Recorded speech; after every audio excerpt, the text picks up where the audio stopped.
Bom, nós estamos aqui na Escola José Maria, na comunidade do Jabuti, e estamos aqui numa formação e hoje nós vamos falar sobre competências socioemocionais.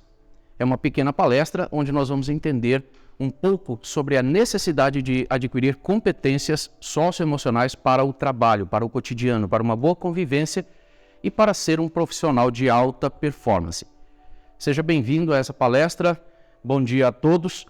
Vamos falar um pouco e eu quero apresentar aqui algumas credenciais para que o que a gente disser aqui talvez não fique no vazio. De onde você tirou isso, tá?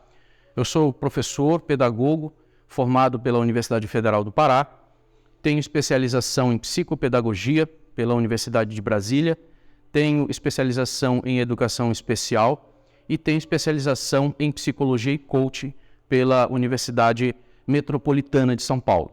E quero dizer que tenho mergulhado muito profundamente nos assuntos socioemocionais para que a gente possa trazer o melhor, uma contribuição significativa para os servidores da educação no município de Juruti.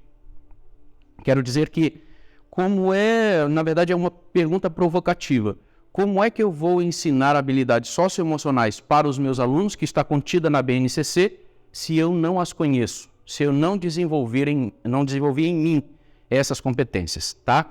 E será que é só para os professores? Não, é para todos os servidores. Existem as competências específicas para os professores que vão lidar com os alunos necessariamente, que precisam estar preparados, tá? Mas todo o corpo da escola precisa estar preparado também, tá? Para lidar com essas situações. Desde a sua sensibilidade, desde habilidades como empatia, tá? Você precisa entender como está o outro. E você precisa ter persistência, precisa ter habilidade de resistir quando as coisas não estiverem tão bem assim. Habilidades socioemocionais, tá? O que nós vamos falar aqui? Vamos apenas conceituar competência socioemocional, resiliência, inteligência emocional e algumas técnicas para gerenciamento de conflitos, ok? Vamos lá.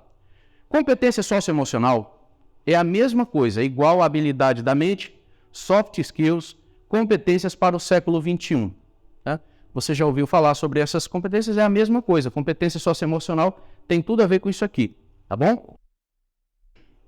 Nós vivenciamos um momento histórico em que uma transição, uma mudança de era, uma mudança de época e uma mudança de conceito, de paradigma, em que nós tínhamos as habilidades cognitivas como as mais importantes do mundo. Ou seja, tanto é que foi criado o teste de QI, quociente intelectual. Quem tira 130, né, é o máximo ali. Quem extrapola isso é um gênio. Quem fica aquém está com um QI baixo, tá? O problema é que foi comprovado que a mesma pessoa que tirou 130 num teste de QI, em um outro momento da vida, quando ele, de repente, perdeu um parente, ou ele está vivendo enfermo, quando ele está numa situação difícil na vida, problemas emocionais graves, essa mesma pessoa que tirou 130, nesse novo contexto da vida, em um outro momento, ela tirou 114, tá? E essas percepções foram dando subsídios para os teóricos da psicologia entender que as capacidades cognitivas, que é a capacidade mental para adquirir conhecimento, ideias, experiências, interpretar, refletir, extrapolar com base no conhecimento adquirido, que vem a capacidade cognitiva básica, conhecimento adquirido e conhecimento extrapolado. Tudo isso aqui supervalorizado no século XX. Século XXI foi percebido essas questões e começou os estudos mais profundos em relação às habilidades socioemocionais. E aí eu tenho socioemocionais, é a capacidade individual que são manifestação em padrões consistentes de pensamento, sentimento e comportamento. E aí, eu esqueci de tirar até a música aqui, né? Mas ficou um fundo musical legal. Vamos lá. Então aqui, você vai perceber que até a música que eu tirei aqui, ela vai interferir no ambiente, certo? Ela vai interferir grandemente, porque aqui eu estou usando sentidos, os meus sentidos. Quais são eles? É o tato, eu estou sentindo o vento, eu estou sentindo o ambiente, eu estou usando a minha visão, eu estou usando o meu olfato, eu estou usando a gustação e a audição. Eu percebo o ambiente a partir dos meus sentidos. E é isso que vai fazer com que gere os meus pensamentos. Se você estivesse em outro ambiente, você estaria pensando em outra coisa. Mas você está agora numa sala de aula, em um treinamento de habilidades socioemocionais, de competências socioemocionais.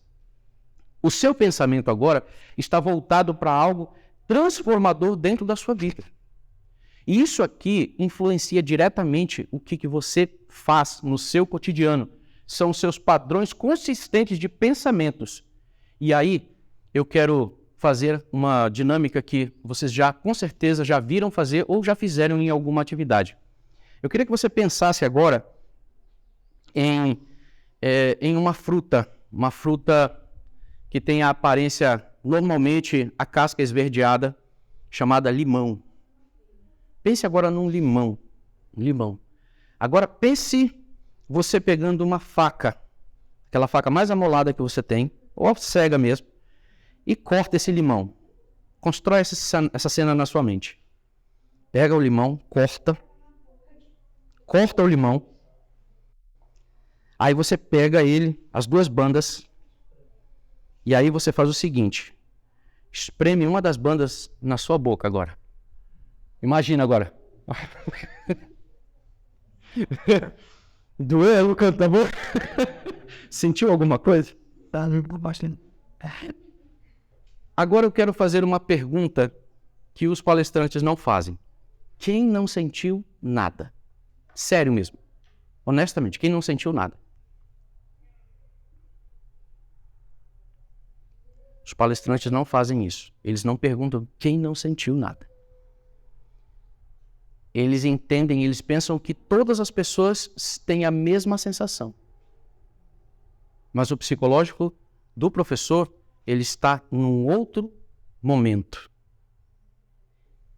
Mas o padrão é esse. O padrão é esse. Se eu coloco na minha mente, e aí eu vou falar como um cristão, vou falar como um professor.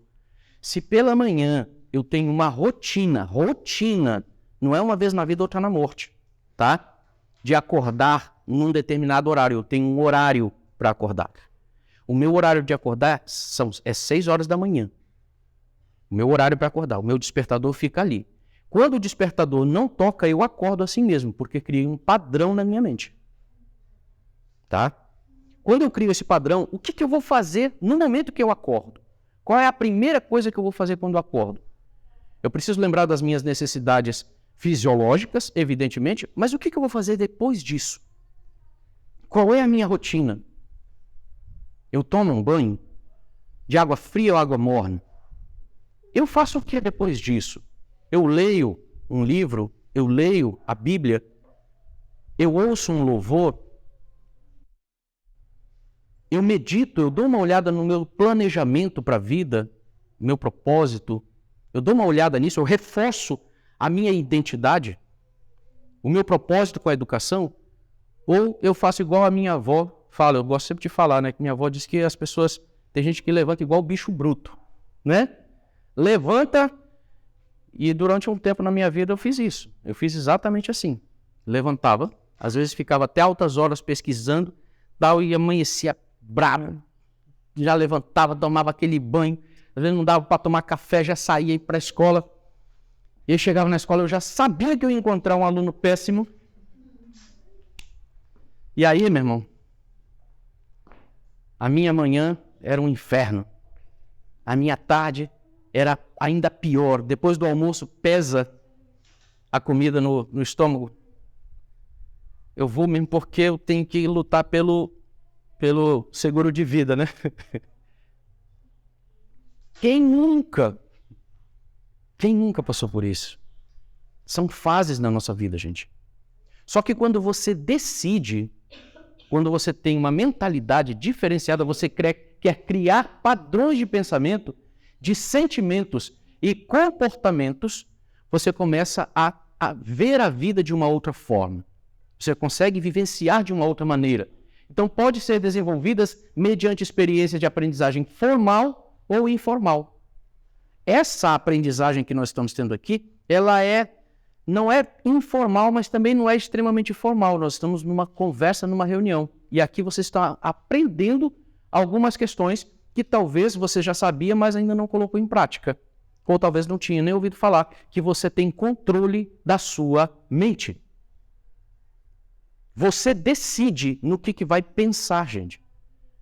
Eu pergunto para vocês, se alguém aqui, eu vou usar um exemplo muito esdrúxulo, mas só para comparar. Nesse momento, tem gente aqui que está com muita vontade de ir no banheiro para urinar. E você está se segurando, se controlando. Tá? Isso eu nem deduzo, eu sei. Porque isso é normal do ser humano. Que está funcionando normal, quando passa algum tempo numa sala de aula, já está com vontade de fazer necessidades fisiológicas. Não é por isso você saiu correndo daqui e nem por isso você urinou na roupa. Você tem controle do seu aparelho urinário, certo? Se você tem controle do seu aparelho urinário, que é físico, você acha que não tem controle sobre o seu cérebro, que também é físico, e que acontece os procedimentos dentro do cérebro, são processos químicos e elétricos. E eu controlo o meu cérebro. Ainda há pouco nós fizemos uma atividade de controle da mente aqui. Quem estava pensando em algumas coisas voltou a atenção totalmente para cá. Quando eu convidei vocês para respirar. Quando você respira, a sua mente simplesmente ela desacelera. Eu queria que você falasse essa palavra. Desacelerar os processos mentais. Você pode fazer isso. Quando você está na sala de aula desesperado, você pode fazer isso. Você pode parar, respirar e decidir que aquilo ali, aquele momento, aquela situação não é maior do que o seu controle da sua mente. E se você fizer disso um comportamento, um hábito, você vai funcionar melhor em qualquer coisa que você for fazer. Inclusive na hora de ralhar um filho, que é péssimo, que fez besteira. Na hora de você conversar com seu esposo, com sua esposa, com seu pai, com a sua mãe, e que você tiver perdido as estribeiras, você decide se aquela briga vai acontecer ou não. Porque onde um não quer, dois não brigam. Entenderam? Muito bem. Pautado nisso, essas pessoas influenciam importantes resultados socioeconômicos ao longo da vida da pessoa. As pessoas que tomam decisões sem pensar, irrefletida, que não têm controle da mente, ele acaba fazendo compras sem necessidade. Ele acaba fechando negócios que não era necessário. Ele acaba extrapolando algumas situações e ele fica todo enrolado. Porque quando você controla a sua mente, você toma decisões mais acertadas. Não depende do cognitivo, o quão inteligente, o quão sábio você seja nas finanças. Você pode ser formado em Harvard, em economia. Mas se você não tiver o controle emocional, você sempre vai fazer besteira no seu ambiente de trabalho, nas suas finanças, em qualquer área. Tamanha a importância. Então, atingir objetivos, as habilidades socioemocionais, elas ajudam a atingir objetivos, tendo perseverança, autocontrole, paixão pelos objetivos. Paixão. Eu quero fazer e eu me apaixono por isso, eu decido me apaixonar por isso. Trabalhar em grupo, desenvolvendo a sociabilidade, o respeito e a atenção. Lidar com emoções, como autoestima, otimismo e confiança. Autoestima. O quanto eu gosto de mim mesmo. O quanto eu me respeito. Autoestima. Autoestima baixa a autoestima elevada. Eu gosto de mim, eu me respeito, eu me amo. O quanto? Se você fosse dar uma nota sobre a sua autoestima, aí você olha assim, poxa, mas eu já fiz tanta besteira. Eu não sei o quê. Eu tô no Serasa. Eu tô brigado com meu esposo. Eu tô nisso. Eu tô aquilo. Eu não sei o quê. IPPP. Estão aqui agora, da CEMED, chamando a atenção da gente. Olha, ninguém está chamando a atenção de vocês aqui. Isso é uma formação necessária para todos os servidores. E aí eu vou falar uma coisa que a professora Aurinéia falou numa outra formação. Essa aqui é uma atividade inédita na história de Juruti. Essa é uma atividade inédita na história de Juruti. Garanto. Nenhum outro servidor, nenhuma outra gestão fez o que nós estamos fazendo. Tá? Por quê? Porque nós somos melhores do que os outros? Não, porque o momento é esse. Os outros deram a contribuição que eles puderam dar. Agora nós estamos num outro momento, pós-pandêmico, século XXI. E nós precisamos intervir de forma mais assertiva junto aos servidores para nós crescermos juntos. Tá bom? Então, entendido isso aqui, veja só, o que são competências socioemocionais? É um conjunto de habilidades. Eu gostaria que vocês lessem, por favor, quem puder ler aqui comigo. 1, 2, 3 e...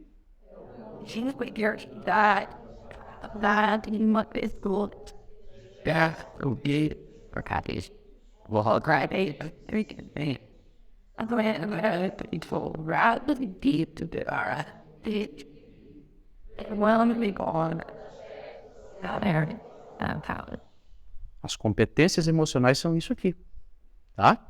Ou seja, eu preciso lembrar que eu preciso direcionar meus pensamentos, comportamentos e sentimentos, a fim de que as minhas relações sociais e emocionais elas sejam estabelecidas, sejam melhores, certo?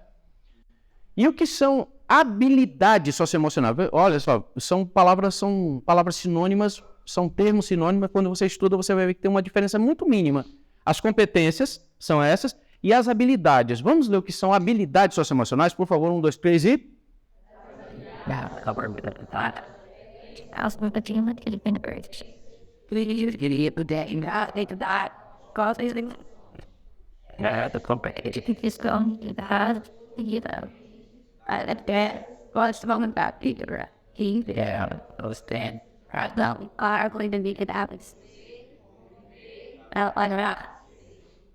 Vamos repetir essas 4 palavras aqui?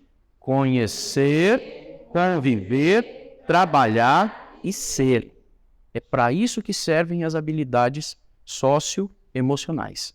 Socioemocionais. Sócio vem de habilidades de sociedade, de convívio social. E emocional tem a ver com as suas próprias emoções. Ou seja, eu falo do ambiente externo e interno. Socioemocional. Legal, né? Bom entender isso aqui. E agora, resiliência. Nós vamos conceituar o que é resiliência, tá? Resiliência é a capacidade humana de passar por problemas e dificuldades e resolvê-los o mais rápido possível com equilíbrio emocional. Isso é resiliência. Eu preciso ser resiliente sempre, porque os problemas eles vão acontecer. Eu costumo dizer o seguinte, que eu preciso amar resolver problemas. Repitam comigo, amar resolver problemas. Eu não estou falando amar problemas. Preste atenção. Não é amar os problemas, é amar resolver problemas. Por quê? Porque eu tenho a consciência que os problemas virão. Todos os dias. E o maior problema que você tem que resolver é você. Você é o maior problema da sua vida. Eu sou o maior problema da minha vida. Eu preciso primeiro resolver o meu problema fisiológico, eu preciso resolver o meu problema de alimentação, eu preciso resolver se eu estou disponível para o trabalho naquele dia, eu preciso resolver o meu lado espiritual, eu preciso resolver o meu lado de relacionamentos, para começar primeiro com a minha esposa, evidentemente. Se não tiver bom, o restante começa a desmoronar. com os meus filhos, com as pessoas em casa. Eu preciso ter resiliência. E se tiver algum problema, eu preciso resolver o mais rápido possível. E com equilíbrio. Eu vou resolver esse problema, nem que seja no hoje. O equilíbrio. Sai igual desequilibrado, ainda é meu mental. Eu vou botar mesmo para quebrar, porque eu sou resolvedor de problema. Ele ainda bate na mesa. O quê, rapaz? Comigo é assim, pai. Né? Tem horas que eu preciso bater na mesa? Com certeza. Tem uma palestra específica sobre isso e que eu gostaria muito de ministrar ela para vocês em algum momento. Vai ter momentos que você vai ter que se fazer de santinho, tem momentos que você vai ter que se fazer de palhaço, vai ter momentos que você vai ter que se fazer como uma criança adaptada ou uma criança extrovertida.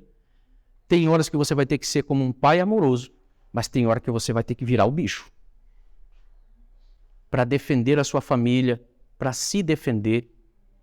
E você precisa dominar esses estados de ego, saber em que momento eu preciso necessariamente utilizar com muita resiliência, resolver esses problemas o mais rápido possível, com equilíbrio, navegar por esses estados de ego, que a gente fala bem aplicado nessa palestra, mas não é o caso aqui, tá bom? Então, resiliência, vamos repetir aqui, por favor, vamos ler juntos. Resiliência é o quê?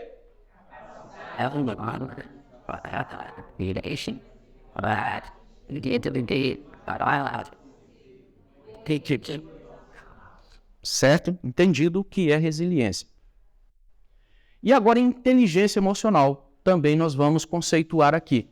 E nós vamos falar sobre os 5 pilares da inteligência emocional. Inteligência emocional é a capacidade de reconhecer as próprias emoções. Isso aqui, se você procurar o livro do Daniel Goleman, que fala sobre inteligência emocional, você vai ver os 5 pilares lá, tá?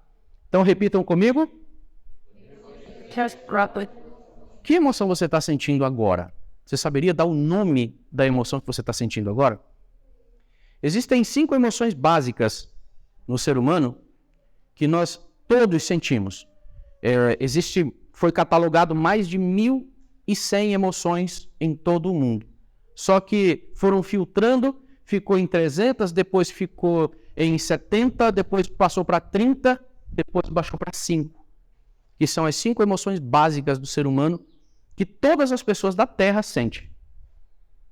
Alegria, raiva, tristeza, nojo e amor. Saiba que cada uma dessas 5 emoções, elas podem estar aliadas com diversas outras. A alegria pode estar aliada à euforia, ao contentamento. A raiva pode estar ligada à frustração. Ou seja, com outros sentimentos aliados. Por isso que foi resumido em 5. Então, qual sentimento você está sentindo agora? Você consegue dar nome ao que você está sentindo agora? É importante que você saiba. Se você não sabe agora, a partir de agora você precisa começar a pesquisar sobre isso. E se conhecer. Fale assim, autoconhecimento. É o que você precisa, que todos nós precisamos. E o autoconhecimento, gente, ele é uma atividade constante durante a vida. Então eu preciso conhecer as minhas próprias emoções. E o segundo pilar é o quê? Saber lidar com as próprias emoções. Se eu estou sentindo raiva, eu preciso saber lidar com essa raiva.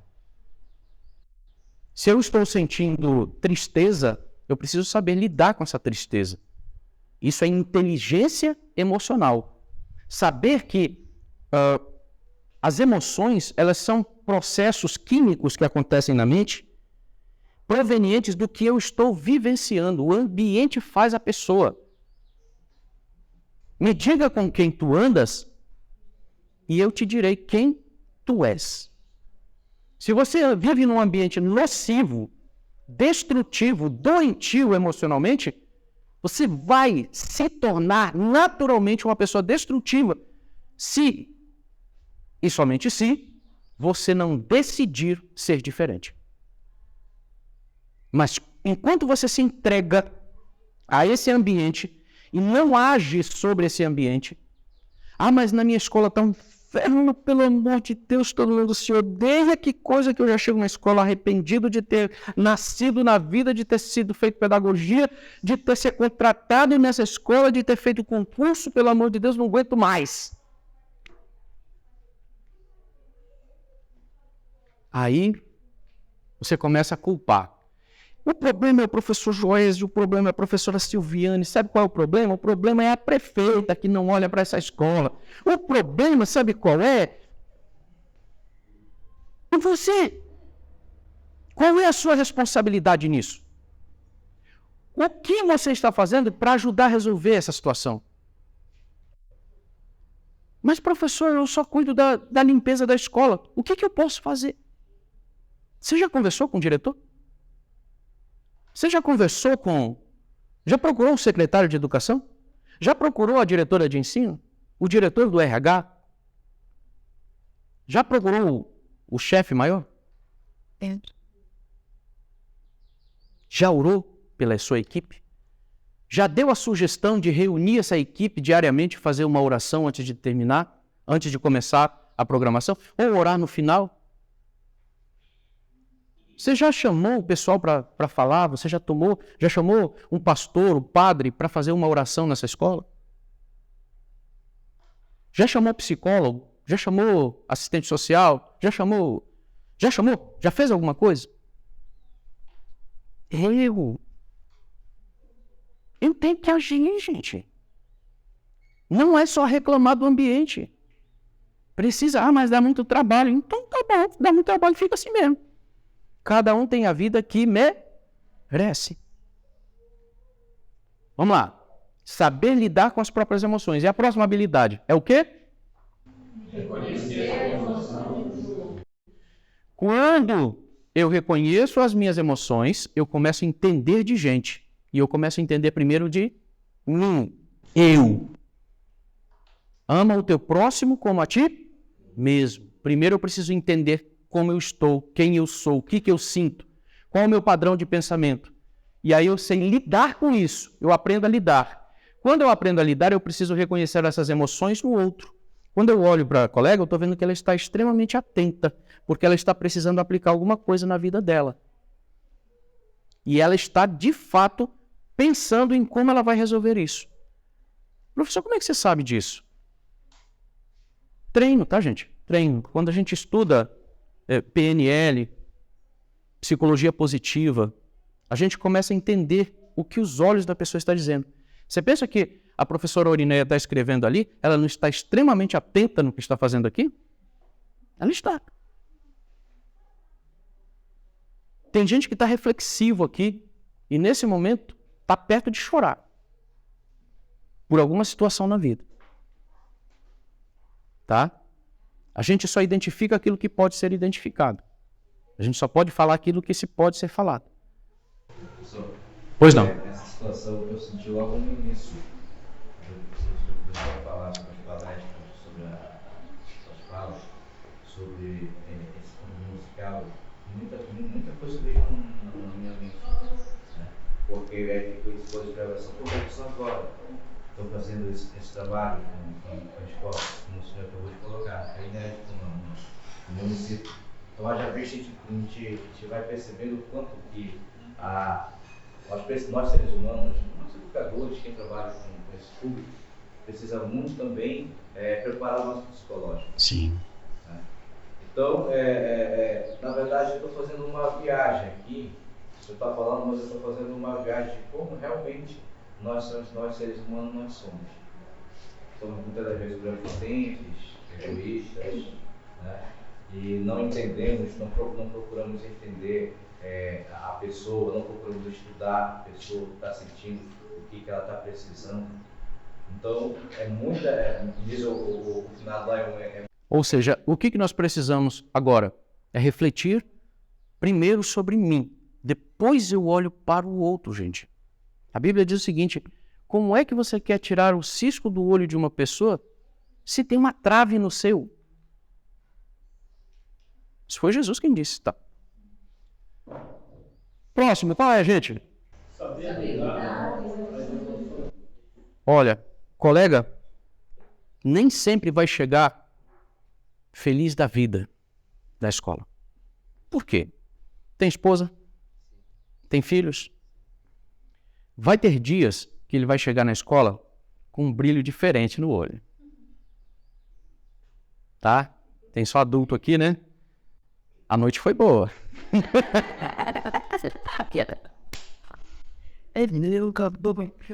Né? A noite foi boa. A mulher amanheceu cantando, né? Glória, glória, aleluia, né? Ressuscitou eu, né? Ou seja, é uma brincadeira, mas preste bem atenção, isso é real.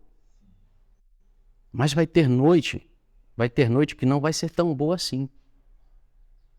A mulher percebeu que a coisa não está boa em casa, as dívidas estão lá em cima, os problemas estão assim, os meninos estão tirando nota baixa na escola, tá? A prestação venceu, a luz está para ser cortada, foi um parente que foi lá falar desaforo, foi um parente que morreu. E se você não entender no semblante do colega que ele não está para brincadeira, naquele dia a coisa não está boa, você vai olhar e você vai perceber no semblante, você tem que desenvolver essa habilidade de se olhar no espelho e ver que você não está bem.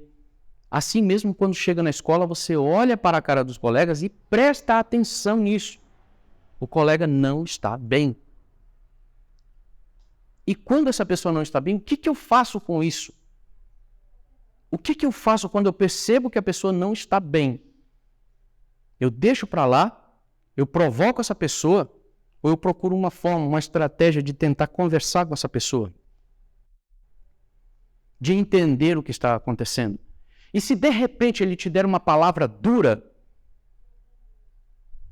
eu sou daqueles que quando eu ouço na lata, meu amigo, não tem conversa comigo. Bateu, eu não espero a segunda, não. Na hora que papo, já era.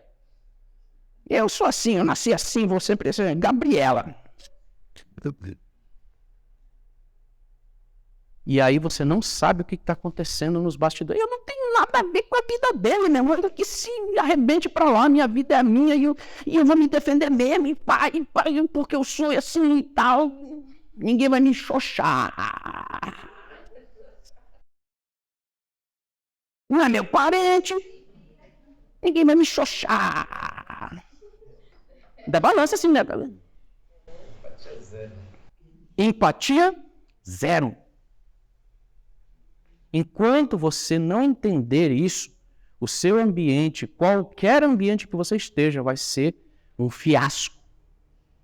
Porque as suas emoções, você não entendeu as emoções do outro. E quando você entende a emoção do outro, você precisa saber lidar com as emoções do outro, tá? Então a gente fecha aqui essas 4 habilidades. Conhecer as próprias emoções, saber lidar com as próprias emoções, conhecer as emoções dos outros, lidar com elas. Aí, a última habilidade é essa aqui, ser responsável pela sua motivação, tá? Não culpar os outros pelos seus problemas. Dizer, olha, eu vou me motivar. Vou contar rapidinho aqui essa experiência de 2013 a 2016, eu estava trabalhando no RH e ali, sinceramente, foram anos muito difíceis, tá? Apesar de me sentir muito realizado profissionalmente, mas foi um ano em que várias áreas da minha vida foram abaixo, tá? Foram anos, assim, muito difíceis, tá? E quando eu percebi que aquilo ali estava me destruindo, o trabalho era a minha prioridade. Família, relacionamento, finanças, espiritualidade, minha saúde, tá? Eu nunca fui magrinho, né? Mas naquele tempo eu engordei exageradamente e adoeci. Eu sentia dores constantes. Eu não cuidava mais da saúde, nada. Só o trabalho importava. Entrava às 7 da manhã e saía muitas vezes 10 da noite para dar conta do meu trabalho. Estou observando ali que o Ronald está passando por algo muito semelhante, tentando se adaptar ao trabalho. E foi nessa correria que eu percebi que esse meu dedicar ao trabalho estava muito relacionado ao que eu percebia dos colegas que iam procurar o RH. Muita gente com problema emocional, por conta de finança, por conta de separação, por conta de morte, por conta de um monte de coisa. E quando eu saí do RH, quando eu fui extraído dali, graças a Deus, naquele momento eu digo graças a Deus, porque Deus, Ele prepara momentos para a vida da gente, e fui para a sala de aula, foi como respirar um outro ar. Foi como, parece que ressurgir. E eu resolvi amar de novo. Percebi a paixão que eu tinha. Por que eu tinha entrado na docência? Por que eu decidi ser professor? Ali na sala de aula eu fui ver, eu fui entender de novo, me apaixonar de novo pela sala de aula. E isso aqui fez toda a diferença na minha vida, porque eu decidi, isso aqui não foi uma coisa que aconteceu do nada assim. Lembre-se, 2016 eu estava trabalhando, 2017 eu fui para a sala de aula. Eu estava há 6 anos fora da sala de aula, sendo coordenador pedagógico e diretor de ensino. Habilidade com os alunos a gente conquista ao longo do tempo. E eu estava desacostumado, então eu passei 2017 sendo um dos piores profissionais que você pode pensar. Só reclamando. Porque eu dizia que o ambiente não estava bom, porque isso não sei o quê. Em 2017 eu estava sendo perseguido politicamente. Sabe aquela conversa fiada que a gente usa para justificar? 2017 para mim foi um dos piores anos da minha vida. Porque eu estava no ambiente que eu decidi, mas com a mentalidade errada. Quando foi no final de 2017, eu decidi que o ano de 2018 seria diferente. Eu disse, eu vou amar a minha turma, eu vou amar o meu trabalho. E eu não vou deixar a minha família. E eu vou cuidar das minhas finanças e da minha saúde. E eu quero intimidade com Deus. 5 áreas. É por isso que eu escrevi o livro Ajuste Sua Rota, que foca nessas 5 áreas.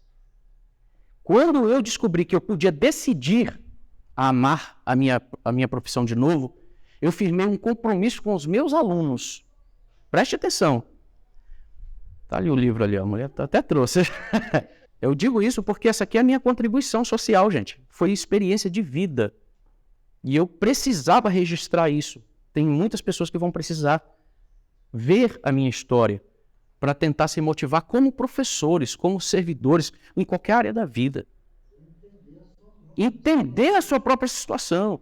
Eu fechei um compromisso com os meus alunos. Ei, alunos de 5º ano, eu fechei compromisso com eles. Ei, gente, meu primeiro compromisso com vocês é amar vocês.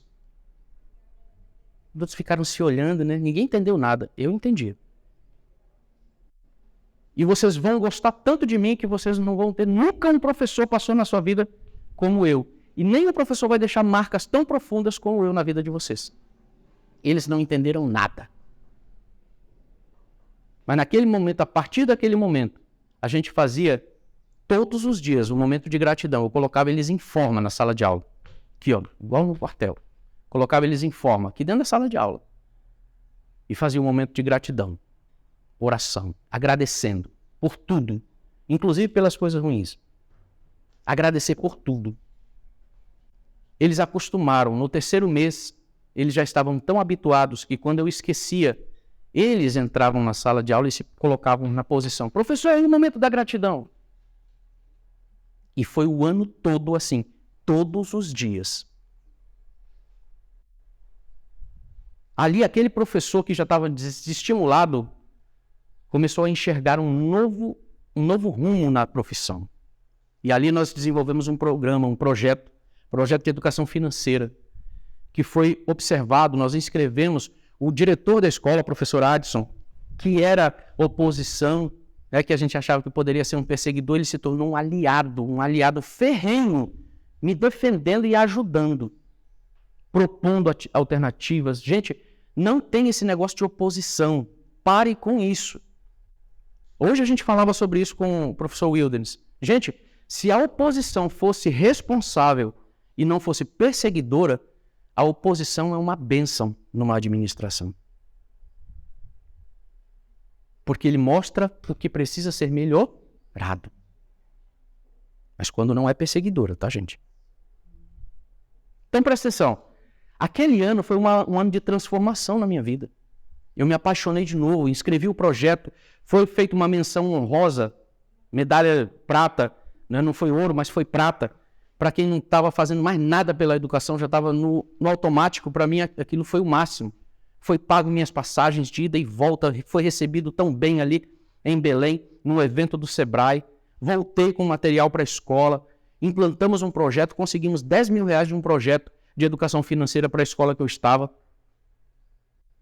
professora Esther agora lutou ali junto com o pessoal da escola Elza Albuquerque, conseguiram um projeto de quase R$200 mil, mais de R$200 mil, que foi o auditório daquela escola.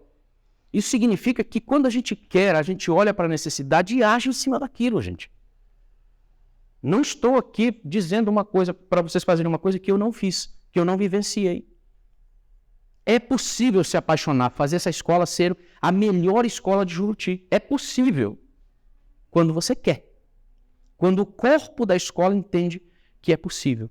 Tá? E é por isso que eu... Quando a oposição é... perseguidora. Porque quando nós encontramos essa perseguição, se torna um desanimamento. Professora, eu vou te dizer uma coisa, eu vou ser bem franco. Se a sua ação, se a sua paixão pelo projeto for grande o suficiente, não tem perseguição que vai impedir. Nenhuma. Porque essa palavra que eu brinquei aqui ainda há pouco, xoxar, isso disseram para mim, na rede social, no WhatsApp. Nós vamos te xoxar. E esse xoxar, professora, me trouxe uma experiência tão grande de vida que se transformou num livro e me tornou um professor palestrante. Ou seja, as contribuições, os sofrimentos e as perseguições que qualquer um de nós vivemos, se nós entendermos que isso é para a construção de uma nova pessoa, quando nós entendermos isso, que todos os sofrimentos, as perdas, as doenças, o Covid, tudo contribui para que você seja uma pessoa melhor, uma pessoa mais forte, mais resiliente, mais produtiva na sociedade e cumpra o seu propósito na Terra, nada mais pode te parar. Nada mais, professora. Nada mais pode te parar. Nada. Então, assim, eu entendo isso, desculpa, eu cortei sua fala. Porque... Tranquilo, tá? Eu digo isso por vivência também. Vamos lá. Cadê o negócio aqui? Parou? Acho que eu mudou o negócio aqui. Vamos lá. O que motiva o servidor público? Agora vamos para a parte. O que é que te motiva? O que motiva o servidor público? Para os professores. O que é que te motiva? É isso que te motiva?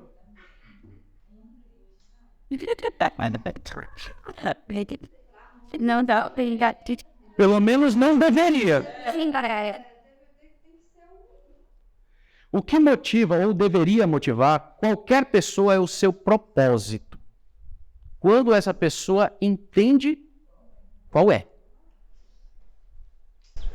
Tem uma fala.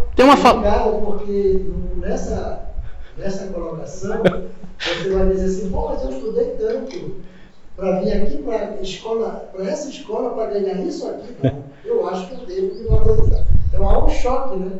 Por isso que a questão do propósito ali é forma. Gente, isso aqui, e que no caso de Juruti, é uma bênção tão grande, que isso aqui é acrescentado para quem é concursado 97%. 97% em cima disso aqui, para um servidor concursado. Você recebe quase o dobro disso aqui, gente, em Juruti. Vai para Itaituba, vai para outros municípios para você ver qual é a realidade. Só que, se você não estiver entendendo o seu propósito, 7, 8, 9, 10 mil reais não é nada. Você não está trabalhando por uma contribuição social. Você não entende por que você está fazendo aquilo. Eu estou na força do ódio.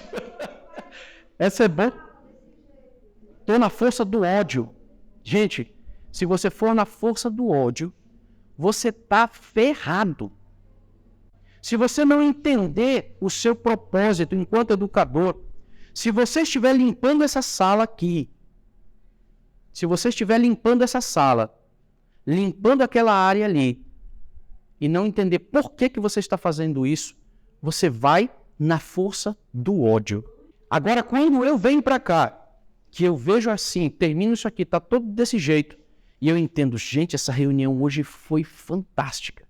Hoje eu mudei a minha vida, e eu vou arrumar essa sala, porque eu sei que os alunos, quando vier aqui, eles vêm para aprender, e eu vou fazer diferença na vida desses alunos. Eu vou trazer algo diferente. Sabe o que mais me apaixonou, gente? Não foi ver os alunos se apaixonar por mim, não. Sabe o que foi que aconteceu? O que mais mexeu comigo foi no ano de 2019. Preste bem atenção nisso aqui.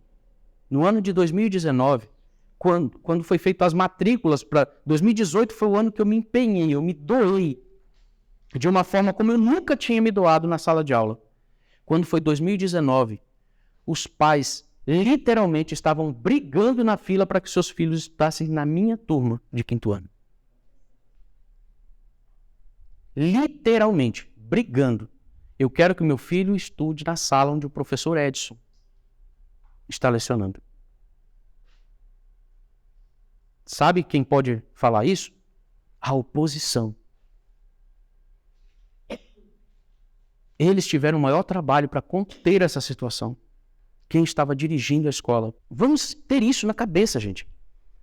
Quando os pais começam a te amar, quando a família começa a te amar junto com os alunos, gente, você entendeu que você está cumprindo o seu propósito.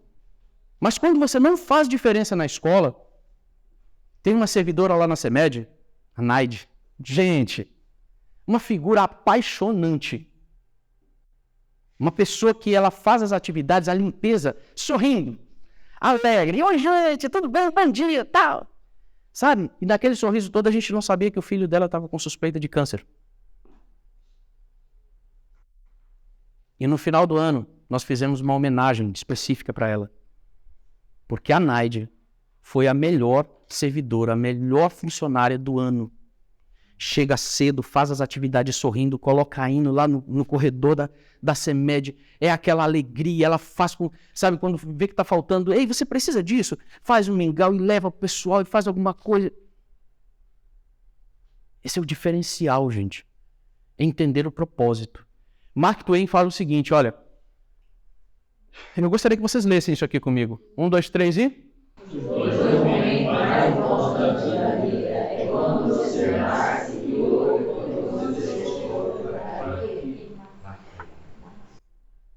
Para que você nasceu? Quando você descobre para que você nasceu, meu amigo, aí já era. Qual é o seu propósito?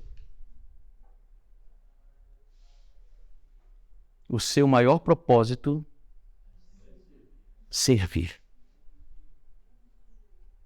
Seu maior propósito é servir.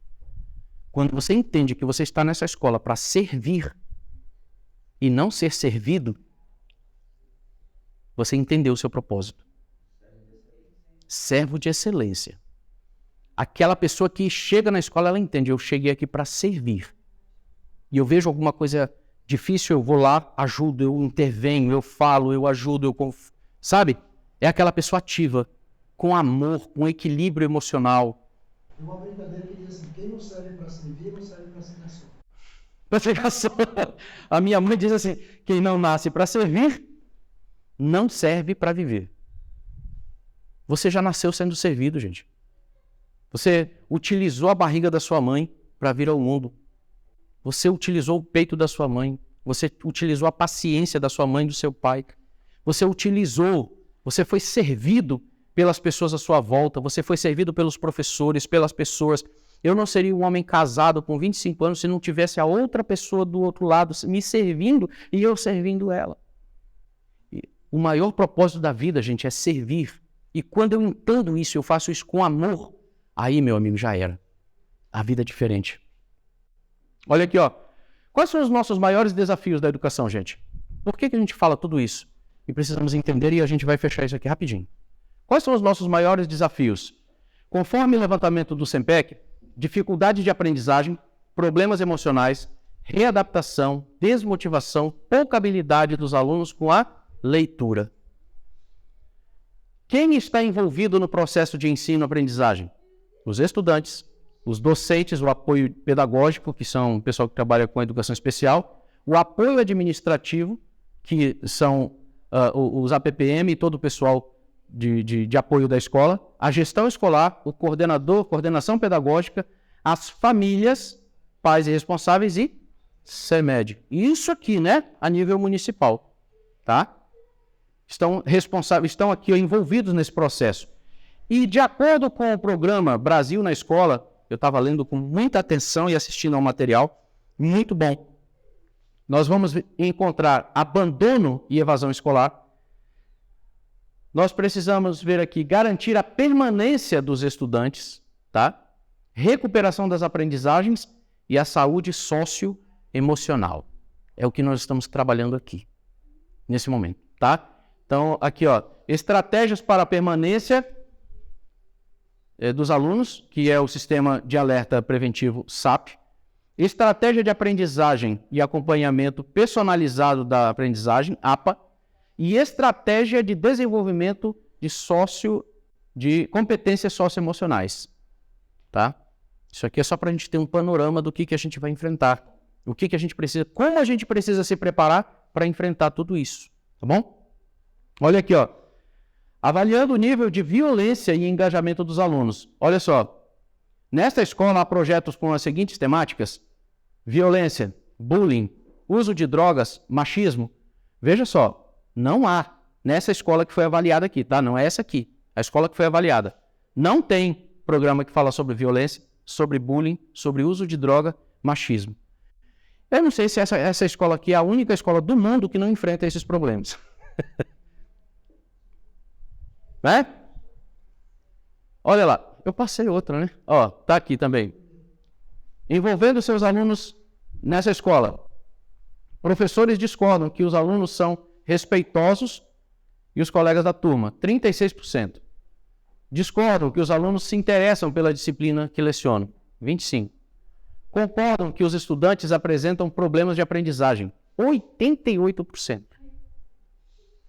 São números, tá, gente? Discordam que respeitam os acordos estabelecidos na escola. Discordam que chegam pontualmente os alunos. Tá?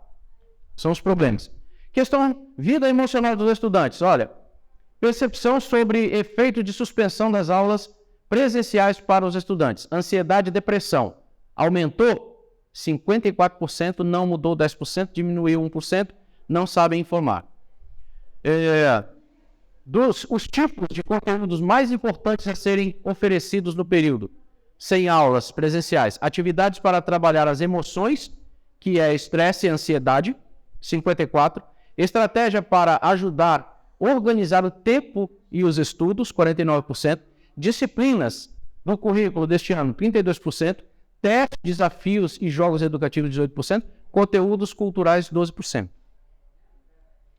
Vamos lá. Por que promover o socioemocional no Brasil?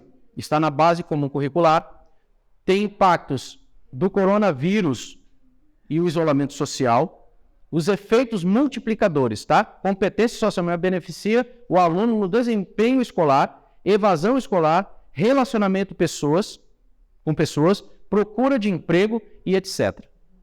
Quando eu desenvolvo essas habilidades, eu preparo o meu aluno para a vida. Tá? Olha lá, competências socioemocionais na educação. Ao longo da educação básica, as aprendizagens essenciais definidas na BNCC devem concorrer para assegurar aos estudantes o desenvolvimento de 10 competências gerais. Na BNCC, a competência é definida como a mobilização de conhecimentos, conceitos e procedimentos e habilidades, práticas cognitivas e socioemocionais, ou seja, cognitiva e não cognitiva, tá? Para atitudes e valores resolver demandas complexas da vida cotidiana, do pleno exercício da cidadania e do mundo do trabalho.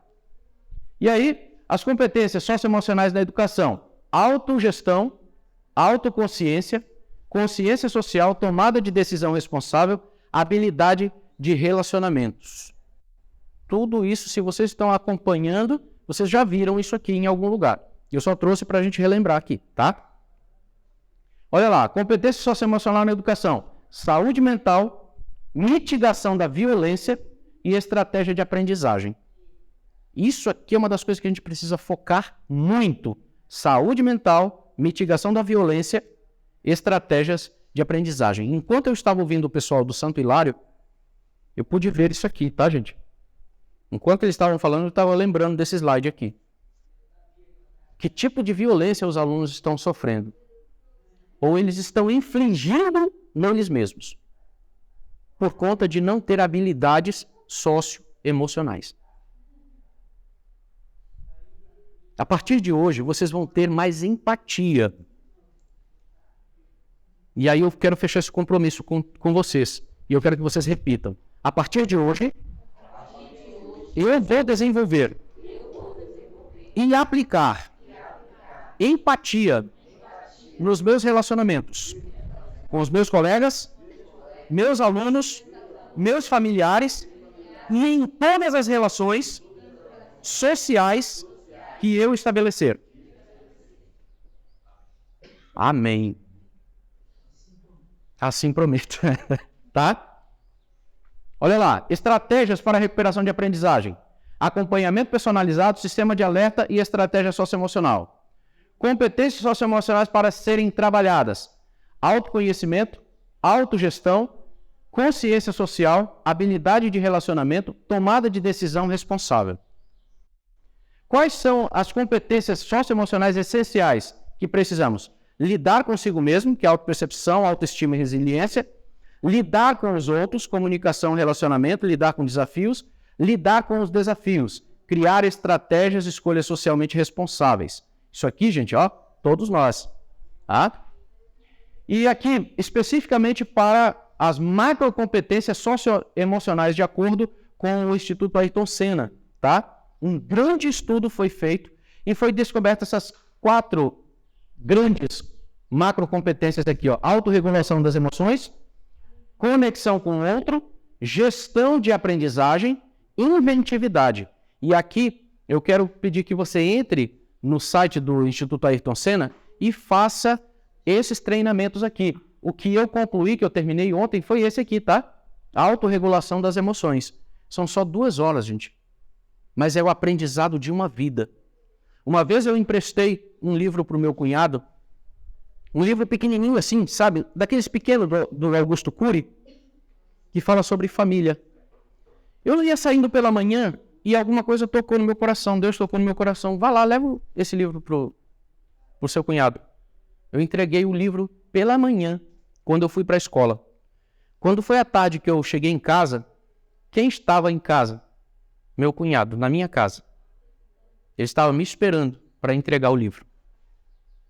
Ele disse: Edson, esse livro me acrescentou 20 anos à minha vida. Me fez eu ganhar 20 anos na minha vida. Muito obrigado, porque você me emprestou um livro que me fez refletir sobre a minha família, sobre como eu estou relacionado. O personagem desse livro sou eu. Sou eu. Eu me arrepio até hoje quando eu falo isso, porque você fez diferença na vida de alguém. Você transformou alguém através da leitura. Tá, gente?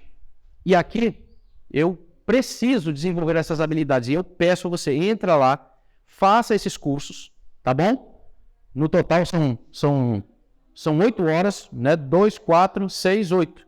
Tá? Você pode fazer uma vez por semana, é uma leitura rápida que você faz, você vai fazer um cadastramento lá, você vai ter uma melhoria significativa. Gerenciamento de conflito: empatia, negociação, influência, conexão e feed forward. Estágios de influência: conexão, relacionamento, confiança, valor e influência. Poderia discorrer bastante sobre isso aqui, mas não vou não, tá? Especialmente seria as estratégias que a gente traria para esse relacionamento interpessoal. Primeiro, empatia. Segundo, negociação. Terceiro, influência, conexão e feed forward. Primeiro eu tenho que ter empatia. Depois aprender a negociar. O relacionamento ele é um perde-ganha todo o tempo. 25 anos perdendo e ganhando com a minha esposa. 20 anos ganhando e perdendo na educação. Com os meus alunos. Eu perco uma discussão para ganhar o relacionamento. Eu volto atrás em uma decisão para que eu tenha um ganho maior. Tá, gente? Negociação, sempre. Influência. Como é que você pode influenciar uma pessoa? Aqui, ó. Cria conexão. Cria relacionamento. Cria confiança. Entrega valor para essa pessoa e só assim você vai influenciar alguém. Como é que eu crio conexão? O Wildens me falou algo no ano passado, no início do ano ou foi no final de 2021. Edson, eu me lembro bem, viu, Wildens? Olha, você precisa criar mais conexão com a gente. Saía, tomar um almoço, comer alguma coisa e tal. Eu me lembro disso. Me lembro claramente, nitidamente. Conexão, eu preciso criar conexão com as pessoas. Depois que eu criar conexão, eu vou estabelecer relacionamento. Sabe? Jogar com os filhos em casa, jogar, brincar com a família, sabe? Assistir um filme junto, trocar ideia, tá? Ou na escola, criar conexão. Só quando você cria conexão, relacionamento, cria confiança. E a partir de quando você cria confiança, você começa a entregar valor. Entrega um presente, um elogio, sabe? Dá os parabéns, você cria valor, você gera valor à vida daquela pessoa. Dá um livro para a pessoa ler, tá? Compartilha os conteúdos de sala de aula com outro colega. Gente, você não tem ideia de quando você compartilha uma metodologia que funcionou na sua sala de aula com outro colega, se ele não for orgulhoso, né, professor? Se não for orgulhoso, se não for arrogante, prepotente, achar que só ele sabe, tá? E no nosso meio, gente, tem um negócio horrível no nosso meio como professores. Eu tenho tratado muito isso. Mas nós somos muito vaidosos e arrogantes. Porque eu passei pela Universidade Federal do Pará. Eu tenho 3 especializações. Eu tenho 25 anos de casamento, 42 de crente. Eu sou o cara, eu sei tudo. Nossa, será? A professora pode me dar uma aula de coisa que eu nunca pensei que eu saberia na vida. Aí a questão, se ele não soubesse, não serve para viver. Por que eu estou falando assim, gente? Parece que eu estou me amostrando, né? Que nem diz o cara. Estou me amostrando. Eu estudei e eu preciso dizer por que eu estudei e para que está servindo isso. O meu propósito. Para que serviu tudo isso? Para que serviu eu trabalhar na área de garimpo? Lidando com filhos e filhas de prostitutas, assassinos e tudo mais? Para que serviu tudo isso? Se não for para cumprir o meu propósito. É isso, gente. É disso que se trata. Só quando você estabelece isso aqui que você vai conseguir influenciar alguém. O Altevir, ele disse, olha, eu admiro esse cara. Pela forma como eu tratei ele. Às vezes que ele precisou. Eu sei que eu fiz diferença na vida dele. E ele está sendo tratado. No temperamento dele. No jeito de ser. Influência. Quem sabe a gente consiga influenciar de alguma forma. Quando eu entrego o valor. 5 linguagens da conexão. Palavras de afirmação. Elogie a pessoa. Reconhecimento. Palavra de carinho. Presentes. De lembranças. Surpresas. Objetos. Experiências. Tá? Aquele último sapato preto, amor.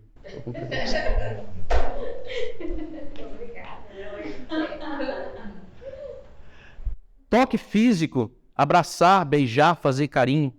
Tá? Qual é o problema de você chegar aqui com um colega? Por favor, levante. Chegar aqui, e aí, meu irmão, tudo bem? Dá um abraço fraterno no cara, tá? Pô, hoje foi um dia legal, viu? Obrigado por fazer parte da minha vida. Isso aqui, gente, olha, você não faz ideia de como isso aqui faz diferença na vida de uma pessoa. Um abraço fraterno, tá?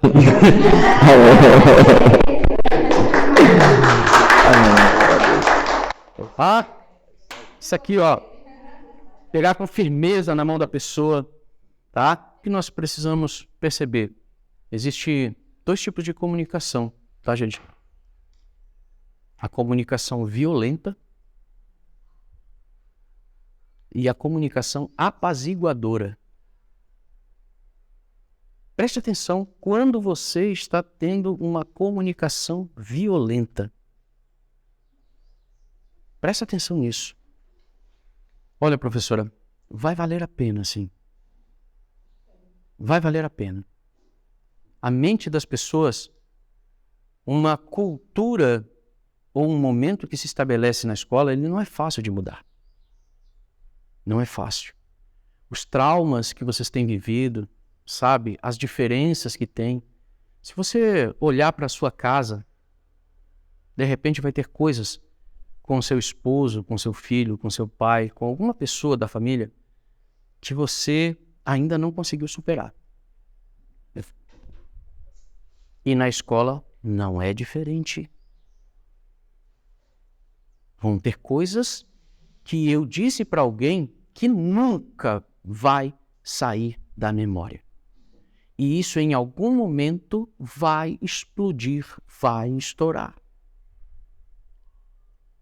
Você lembra aquele dia?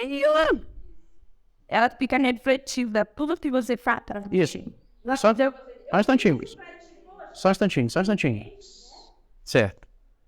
Ou seja, o que nós precisamos entender é que se eu não jogar o jogo de perder para ganhar, dar um passo para trás para eu poder avançar 2 passos, eu sempre vou viver no mesmo estado emocional.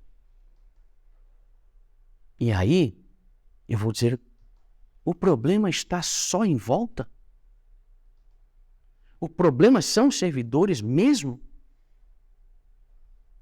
Será que o problema é só a escola mesmo que está acontecendo?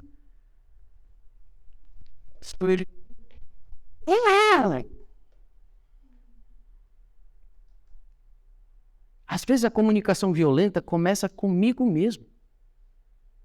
Ontem eu ouvi uma coisa do meu filho, no WhatsApp, ele se comunicando comigo, porque ele esqueceu de mandar uma encomenda para Santarém, uma coisa assim. Eu sou muito burro. Aquilo deu um sinal de alerta assim, sabe, vermelho.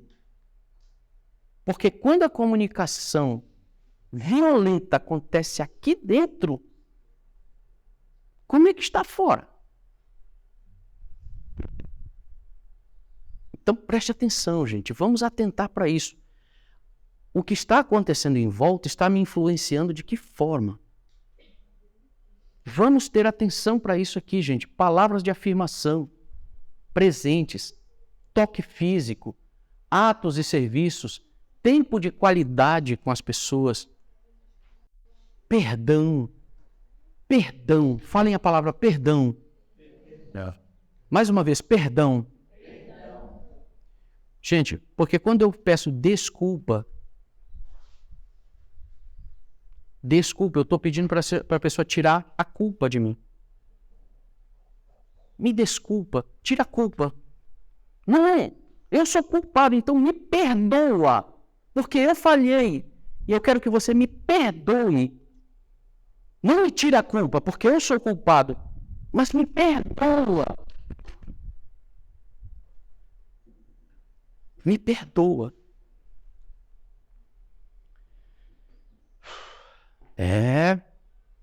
Eu amo esses momentos. São pesados emocionalmente, mas é isso. E a atividade final. Como eu prefiro me conectar você vai escolher uma pessoa que você não sabe como ela prefere se conectar. E você vai conversar com ela sobre as 5 linguagens para identificar como você pode se relacionar melhor com ela. As 5 linguagens são essas aqui: empatia, negociação, influência, conexão e feed forward, que a gente já comentou lá. Agora, você vai escolher aí, é uma atividade prática, você vai conversar rapidamente com a pessoa que você tem menos conexão agora, tá? E aí eu quero dizer só uma coisinha, professora, sobre os grupinhos na escola. Gente, os grupinhos na escola, eles são... Como é que eu vou dizer isso? Eles são necessários e são salutares. Porque, às vezes, os grupinhos que se formam intencionalmente para discutir o pedagógico, o pessoal que trata da segurança da escola ou que trata do apoio da escola, ele não vai entrar naquele assunto necessariamente. O assunto deles é outro assunto. Só que eu não posso descuidar porque esses grupos eles se fortalecem e eles se estabelecem para trocas de experiências saudáveis. Eu não posso dizer que isso é prejudicial. Ele é prejudicial quando grupinhos se formam, por exemplo, quando a direção se reúne com um servidor lá não sei de onde e tem uma conexão tão profunda e simplesmente esquece do restante. Mas esses grupos de afinidade sempre vão acontecer e precisam ser respeitados. O que não pode deixar é de que esse grupo maior se reúna com constância, professor Joésio, professor César. Com constância. Que constância é essa? Semanal? Quinzenal? Mensal? Não sei. É vocês que vão definir. Fazer os acordos. Conversar francamente, sem violência. Por que nós trouxemos uma atividade silenciosa? Foi para não ter esses embates. Vamos elaborar estratégias não violentas para comunicar aquilo que eu quero. Mas eu preciso ser ouvido. Você já escreveu. Acredita, confia que essa atividade ela vai dar resultados. Porque como disse o Dr. Ed, que é uma pessoa, ele não é só psicólogo, ele é doutor em psicologia. Quando ele viu a gente aplicando essa atividade, ele disse, o que aconteceu aqui na sala de aula foi uma coisa que ele denominou como catarse. Ou seja, vocês tiraram tudo daqui de dentro e colocaram no papel. Uma catarse coletiva. Eu peguei toda a sujeira e também todo o amor, toda a minha impressão e coloquei no papel. E isso, o diretor precisa saber dos pontos que precisa melhorar. A CEMED precisa saber dos pontos que precisa melhorar de uma forma que eles leiam sem emoção. Porque quando eu ouço de vocês aqui, eu me emociono junto com vocês e fica uma salada de sentimentos. E quando eu leio o papel, eu vou ler de forma imparcial e vou entender o problema. Eu vou catalogar os problemas, arrumar isso, colocar em estatística e trazer solução. Chamar quem precisa ser chamado, conversar.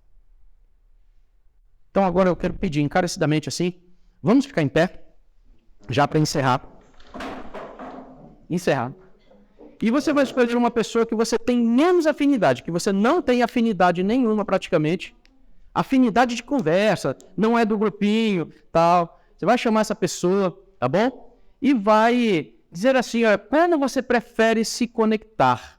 Como é que você prefere se conectar?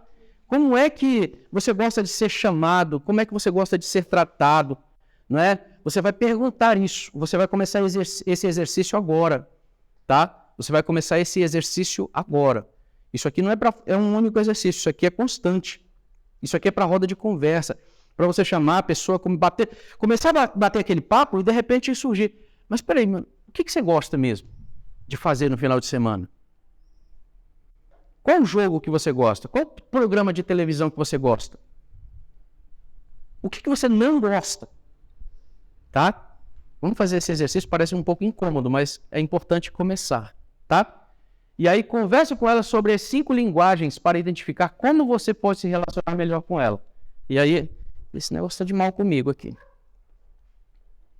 Opa, encerrar já, né? Que já vai encerrar, tá. E se você quiser entrar em contato, tal, pedir palestra. Por favor, fiquem à vontade, escolha uma pessoa que você menos tem afinidade. Pode, todos já podem. Escolham uma pessoa que você não tem afinidade. Olha, ela já escolheu. Escolha alguém aí que você não tem afinidade. Que você não tem afinidade. Que você não conversa muito, que você não passa final de semana com ela. São só 2 minutos de conversa, tá? Não é nada mais que isso.